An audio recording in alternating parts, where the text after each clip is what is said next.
자, 8, 9행부터 다시 보겠습니다. 자, 8, 9행을 보면 일단 이 꿈이라는 것을 통해서 지금 그와 만난 것이잖아요. 자, 여기서 그는 누구? 그쵸? 죽은 아우가 되겠습니다. 자, 그렇기 때문에 이 꿈은 바로 만남의 매개체로서의 역할을 하고 있다라고 볼 수 있어요. 자, 그런데 형님 이라고 누가 불렀어. 정말로 죽은 사람이 아우가 형님이라고 불렀을까를 생각해 보셔야 되겠죠. 당연히 아니겠죠. 자, 그것은 바로 화자의 그리움에서 비롯된 환청이다 이렇게 보셔야 합니다.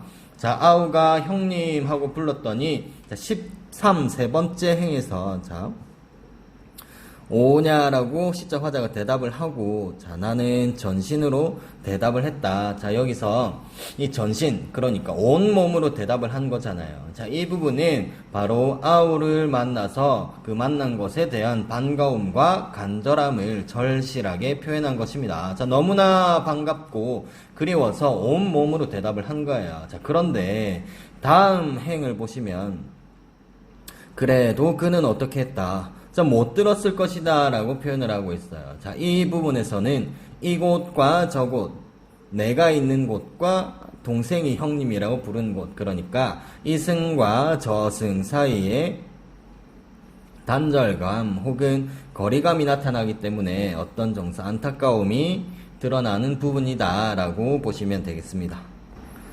자, 그리고 다음으로 넘어가서 15행부터 17행까지를 한번 보면, 자, 눈과 비가 오는 세상.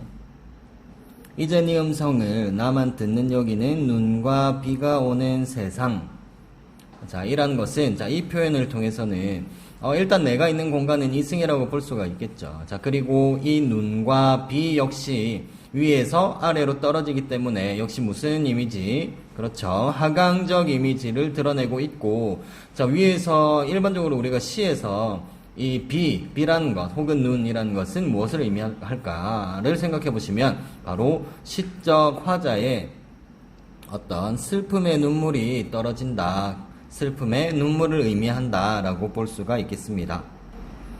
자, 그 다음 19행으로 가서 19번째 행으로 가서 너는 어디로 갔느냐 하는 것은 일단 아우에게 말을 건네는 거잖아요. 그래서 아우에 대한 그리움, 아우를 어떤 상실한 것에 대해서 굉장한 그리움을 드러내고 있고 죽음에 대한 안타까움이 담겨져 있는 표현입니다. 자, 일단 어질고 안쓰럽고 다정한 눈짓을 하고, 자, 이 부분은 아우의 모습을 형상한 부분인데, 자, 이를 통해서는 역시 아우에 대한 아우의 모습을 통해서 아우에 대한 자, 죄송합니다. 다시 이 부분에서 이어서 가면 그리움이 나타난다고 볼 수가 있고, 자, 그 다음 다시 또 형님하고 부르고 있죠. 자, 위에서 정리한 것처럼 이 부분에서는 자, 여기서도 마찬가지로 그리움에서 비롯된 화자의 어떤 그리움에서 비롯된 환청이라고 볼 수가 있겠습니다. 그 다음 내 목소리는 미치지 못하는, 지금 나는 아우의 목소리를 듣고 있지만 내 목소리는 아마도 아우가 듣지 못할 것이다 라고 생각을 하고 있죠. 그래서 이 부분 역시 이승과 저승의 단절감과 거리감을 보여주는 것이다. 그래서 위에서 그래도 그는 못 들었으리라 이 부분과 연결시키면 되겠습니다. 자, 다만 여기는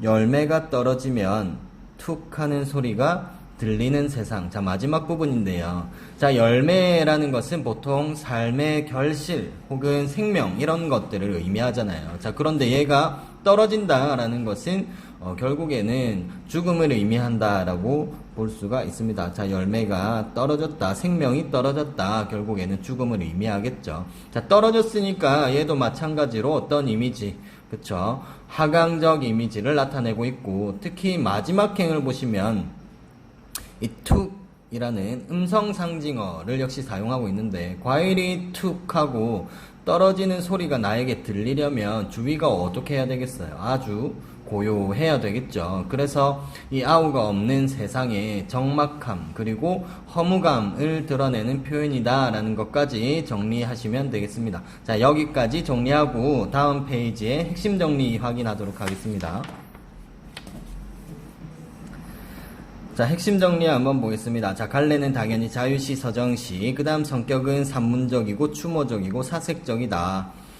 자, 주제는 죽은 혈육에 대한 그리움. 여기서는 아우의 죽음이었죠. 특징 첫 번째는 내적 고뇌의 담담한 진술, 평이한 진술이 나타났었다. 그리고 아우를 잃은 슬픔을 객관화하여 표현했다. 자신의 정서를 슬프면 슬프다, 안타깝다라고 직접적으로 드러내지 않고 어떤 상황을 통해서 객관화해서 표현을 하고 있었습니다. 그 다음 세 번째는 산문적 흐름의 진술이 나타난다.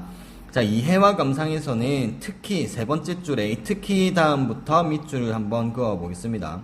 자, 특히 이 시는 삶과 죽음 사이의 아득한 거리감과 죽은 아우에 대한 애틋한 그리움을 절실한 시적 정서로 형상화해내고 있다. 자, 이 부분만 한번 읽어보시고 오늘 수업은 여기까지 하겠습니다. 감사합니다.